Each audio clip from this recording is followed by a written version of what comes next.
জলাশয়কে বুঝিয়ে অঙ্গনবাড়ি স্কুল তুলে দিয়ে সেখানে একটা আবাসন তৈরি করা হচ্ছে।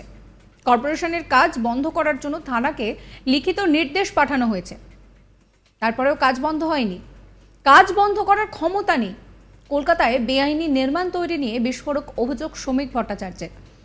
পুরসভার অনেক জমি দখল হয়ে যাচ্ছে, অনেক জায়গায় অবাধে পুকুর ভরাট হচ্ছে। পুরসভার তরফে পুলিশকে জানানো হলেও কোনো লাভ হচ্ছে না। এটা নিয়ন্ত্রণহীন ব্যবস্থা চলছে রাজ্যে। পুরসভাগুলির বিরুদ্ধে এই বিস্ফোরক অভিযোগ করেছেন শ্রমিক ভট্টাচার্য। শনিবার সাংবাদিক বৈঠকে বিজেপি নেতা জানান যে ফিরহাদ হাকিম বলেছিলেন পুকুর বোঝানো বন্ধ হবে না। আমি দলের তরফ থেকে ফিরহাদ হাকিমকে বলেছি দমদমে জলাশয়কে বুঝিয়ে অঙ্গনবাড়ি স্কুল তুলে দিয়ে সেখানে আজকে একটা আবাসন তৈরি করা হচ্ছে। বিধাননগর কর্পোরেশন কাজ বন্ধ করার জন্য বাগুইহাটি থানাকে লিখিত নির্দেশ পাঠিয়েছে, তারপরেও কাজ বন্ধ হয়নি। আন্দোলন করেছি, কাজ বন্ধ করার ক্ষমতা নেই। কি বলছেন তিনি, শোনাবো। বলেছিলেন পুকুর বোঝানো বন্ধ হবে না। আমি ফিরহাদ হাকিমকে দলের তরফ থেকে বলছি জলাশয় বুঝিয়ে এইখানে এই দমদমে জলাশয় বুঝিয়ে অঙ্গনবাড়ি স্কুল তুলে দিয়ে সেখানে আজকে হচ্ছে একটা আবাসন নির্মাণ হচ্ছে। আমাদের সল্টলেক থেকে মানে বিধাননগর কর্পোরেশন বাগুইহাটি থানাকে লিখিত নির্দেশ পাঠিয়েছে কাজ বন্ধ করার, তারপরেও কাজ বন্ধ হয়নি। আমরা আন্দোলন করেছি, কাজ বন্ধ করার ক্ষমতা নেই। আমরা এক একটার পর একটা প্রপার্টির নাম কেন বলছি না, তার অন্য কারণ আছে। কারণ একটা নাম বলে দিলে হয় না, আন্দোলনটাকে টেনে নিয়ে যেতে হয়। আর সেটা যদি না নিয়ে যাওয়া হয়, আজকে স্টেটমেন্ট করে কালকে যদি না বলি বলবে এরাও রফা করে দিই। আপনি বলুন এই যে আপনাদের ফোনই আছে, ফোনই বাইপাসের উপরে ফোনই, আপনি ফার্ম জমার কাগজপত্র বের করুন, ভেতরে কতগুলো পুকুর ওরা বুঝিয়েছে। ওয়ার্ল্ড ব্যাংকের টাকা নিয়ে যে পুকুরের সংস্কার হয়েছে সেই পুকুর বুঝিয়ে ফোনই হয়ে গেল। ফোনই না বলল শনি কি একটা নাম, এই পুরো পুরো চলছে। তারা কে প্রতিবাদ করবে জানেন না, তামাশা হচ্ছে। এখন তো আমরা নিউটাউন নিয়ে বলিনি, নিউটাউন আসছে পরে। এর আগেও শ্রমিক ভট্টাচার্য অভিযোগ করে বলেছিলেন যে সিন্ডিকেট জবরদখল বন্ধ হয়ে গেলে তৃণমূল দলটাই উঠে যাবে। এই প্রসঙ্গে শ্রমিক বলছেন যে তৃণমূল থেকে একজন নেতা কিছুদিনের জন্য বিজেপিতে এসেছিলেন, তিনি এই কথা বলেছিলেন। শ্রমিক বলছেন যে এখন অবশ্য তিনি ফের তার পুরনো দল তৃণমূল কংগ্রেসে ফিরে গিয়েছেন। কি বলছেন তিনি, শোনাবো। একটার পর একটা হাইকোর্টের অর্ডার, জমি দখলের অর্ডার, কখনো ডিস্ট্রিক্ট কোর্টের অর্ডার। বাম জমানায় বলতো পার্টি অফিসে গিয়ে মিটিয়ে নিন, আর পার্টি বলতো পুলিশ করবে যা করবে। দেখা যেত সিপিআইএম এর জমির রাজনীতির কারণে পিলার টু পোস্ট দৌড়দৌড়ি করতো, যে যে মানুষ আছেন যে অসহায় অবস্থার মধ্যে তারা পড়েছে। আর তৃণমূল কংগ্রেস তো তাদের থেকে শিক্ষা নিলেও তাদের এত সময় নেই ঘুরিয়ে পেঁচিয়ে বলা।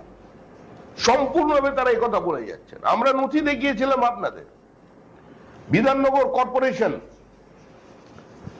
বাগুইহাটি থানাকে জানিয়েছে যে কনস্ট্রাকশন বন্ধ করে দেওয়া, অবৈধ কনস্ট্রাকশন হচ্ছে। অঙ্গনবাড়ি একটা স্কুল ছিল সেটাকে পর্যন্ত সরিয়ে দিয়ে পুকুর বুঝিয়ে কনস্ট্রাকশন হচ্ছে। বিধাননগর কর্পোরেশনের লিখিত অর্ডার পাঠিয়েছে তারা কার কাছে কমপ্লাই করবার জন্য আজকে বাগুইহাটি থানাকে, তারপরেও সেখানে কনস্ট্রাকশন চলছে, কেউ কাজ বন্ধ করতে পারেনি। একটা নিয়ন্ত্রণহীন ব্যবস্থা তৈরি হয়ে গেছে পশ্চিমবঙ্গে। আজকে এর বিরুদ্ধে আজকে সংঘবদ্ধভাবে মানুষ যদি না প্রতিবাদ করে সর্বনাশ হয়ে যাবে। গোটা কলকাতার যে সৌন্দর্য ছিল, চৌরঙ্গি চত্বর, ধর্মতলা, সেটা শেষ হয়ে গেছে। 100 বছর 150 বছরের ঐতিহ্যশালী প্রাচীন দোকান, বংশ পরম্পরায় যারা ব্যবসা করছে তাদের দোকানের সামনে একটা জন করে হকার বসিয়ে দেওয়া হয়েছে। সেই দোকানের ভ্যালু কি আছে? আজকে তার সামনে দাঁড়িয়ে যে ডালি লাগিয়ে শার্ট বিক্রি করছে 35 টাকায়, তার রোজগার যা, আজকে দীর্ঘদিনের 150 বছরের দোকান চালিয়ে আজকে সেই মালিক সেই রোজগার করতে পারছেন না। তারা ট্যাক্স দিচ্ছেন, তারা কর্পোরেশনকে 100 বছরের বেশি সময় ধরে ট্যাক্স দিয়ে এসেছেন। আজকে তাদের অধিকারকে কেড়ে নিয়ে একটা বিশেষ জায়গার মানুষজনকে দিয়ে গোটা ধর্মতলা চত্বর দখল করিয়ে দেওয়া হয়েছে। গড়িয়াহাট মার্কেটের এক অবস্থা, এবার হাতিবাগানের দিকে চলেছে। আজকে কলকাতার মানুষকে সচেতন হতে হবে, কারণ এই তৃণমূল কংগ্রেস যতদিন ক্ষমতায় থাকবে কার্যত হাওড়া ব্রিজ থাকবে কিনা সেটাও কিন্তু ভেবে দেখতে হবে। ওরও কাগজপত্র নিয়ে আমরা খোঁজ খবর নিচ্ছি ওটা আছে কি। কোন প্রশাসনের কোন আধিকারিকের ক্ষমতা নেই, কোন পুলিশের ক্ষমতা নেই তৃণমূলের এই দখলদারিকে বন্ধ করার। তৃণমূলের একজন বিধায়ক, একটি বিধায়ক মিউনিসিপ্যালিটির নেতা কিছুদিনের জন্য আমাদের দলেও বেড়াতে এসেছিলেন। তিনি বিধানসভার মধ্যে দাঁড়িয়ে বলেছিলেন যদি সিন্ডিকেট উঠে যায় তাহলে সরকারটাই উঠে যাবে। এখন আবার তিনি ফিরে গেছেন, কিন্তু আমি তার কথার পুনরাবৃত্তি করছি না। তৃণমূল যদি এই জবরদখল বন্ধ করে দেয় তাহলে তৃণমূল দলটা থাকবে না।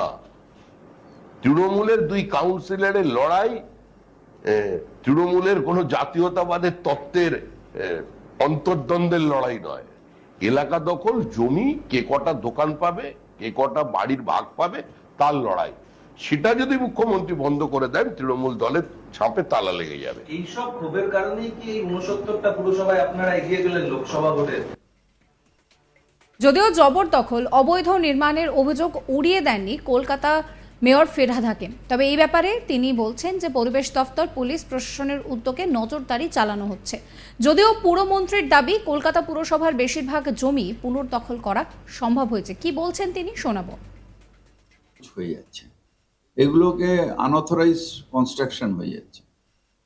আমরা যখন খবর পাচ্ছি তখন ভাঙছি, কিন্তু এই জমিগুলো অ্যাকচুয়ালি হচ্ছে এনভায়রনমেন্ট মিনিস্ট্রির আন্ডারে।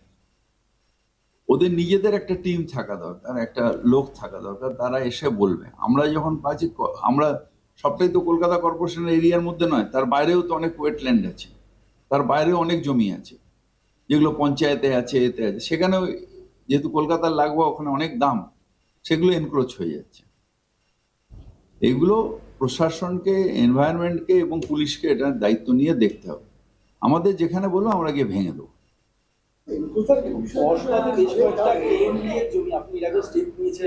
কেএমডি এর জমি আমরা মোটামুটি সব উদ্ধার করে নিয়েছি, পুনরুদ্ধার করে নিয়েছি। সব জমি মিউটেশন হয়ে গেছে,